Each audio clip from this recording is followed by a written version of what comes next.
ওমানে নতুন প্রবাসী হিসেবে আপনার স্বপ্ন এক মুহূর্তে ভেঙে যেতে পারে। ভিসা পরিবর্তনের নামে চলছে বিশাল প্রতারণা চক্র। আজ আমরা দেখব আসল সত্য। ওমান শান্তির দেশ, কিন্তু এই শান্তির ভিতরে লুকিয়ে আছে একটি অন্ধকার। নতুন প্রবাসীরা এখানে আসছে স্বপ্ন নিয়ে, আর সেই স্বপ্নটাই ভিসা পরিবর্তনের নামে বিশাল এক প্রতারণা চক্রের হাত ধরে ভেঙে যাচ্ছে।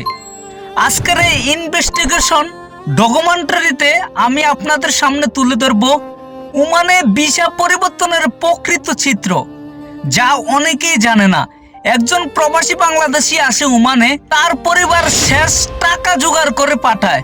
এয়ারপোর্টে নেমে সে শুনে ভিসা বদলালে কাজ পাওয়া সহজ। এটাই হলো প্রথম পাদ।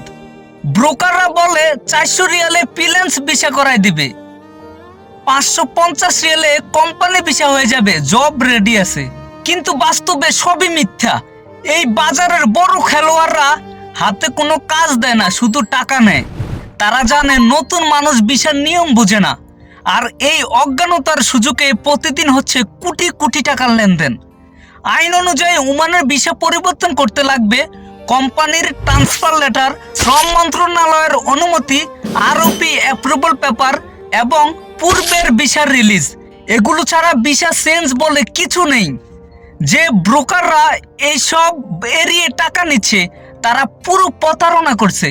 প্রতিদিন কত মানুষই ইনবক্সে বলে, ভাই ভিসা চেঞ্জ করাতে 300 রিয়াল দিলাম, কিছুই হলো না।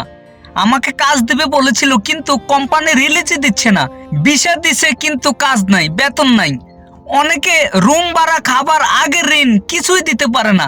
যে মানুষ স্বপ্ন নিয়ে এসেছে, সে আজ রাস্তায় দাঁড়িয়ে ভাবছে বাড়ি কিভাবে ফিরবো। এই প্রতারণা বাড়ছে 3টি কারণে। ওমানে নতুন প্রবাসীর সংখ্যা বেশি, কাজ পাওয়া কঠিন, সবাই দ্রুত ভিসা বদলাতে চায়, আর দালালরা এই 3 ইমোশন ব্যবহার করে টাকা লুটে নিচ্ছে। কোনো প্রবাসী পরিবর্তনের আগে এই 5টি 100% চেক করুন। কোম্পানির সিআর নাম্বার, লেবার কার্ড ব্লাইড আছে কিনা, ভিসা অকুপেশন মিলছে কিনা, কন্ট্যাক্ট আছে কিনা, কাজ সত্যি আছে কিনা। আর যদি কেউ গ্যারান্টি শব্দ ব্যবহার করে, দূরে থাকুন। ওমানে ভিসায় কোনো গ্যারান্টি নেই। প্রবাসী মানে স্বপ্ন, কিন্তু ভুল ভিসা, ভুল মানুষের কথা, ভুল প্রতিশ্রুতি এক মুহূর্তে সেই স্বপ্ন ভেঙে দিতে পারে। ভিসা বদলানোর আগে 10 বার ভাবুন, কারণ সিদ্ধান্ত আপনার, কিন্তু তার ফল আপনার পরিবারকেও ভুগতে হয়। আমি ওমান থেকে। আপনি যদি ভিসা প্রতারণার শিকার হয়ে থাকেন, কমেন্টে লিখুন। আপনার অভিজ্ঞতা অন্য কাউকে সাহায্য করতে পারে। সকল প্রবাসী ভাইদের অনুরোধ জানাচ্ছি, এই ভিডিওটি বেশি বেশি করে শেয়ার করে দেন, না হলে কত অসহায় বাংলাদেশি প্রবাসীরা এরকম ভাবে বিপদে পড়বে। সবাই ভালো থাকবেন, সুস্থ থাকবেন, নিরাপদে থাকবেন। খোদা হাফেজ।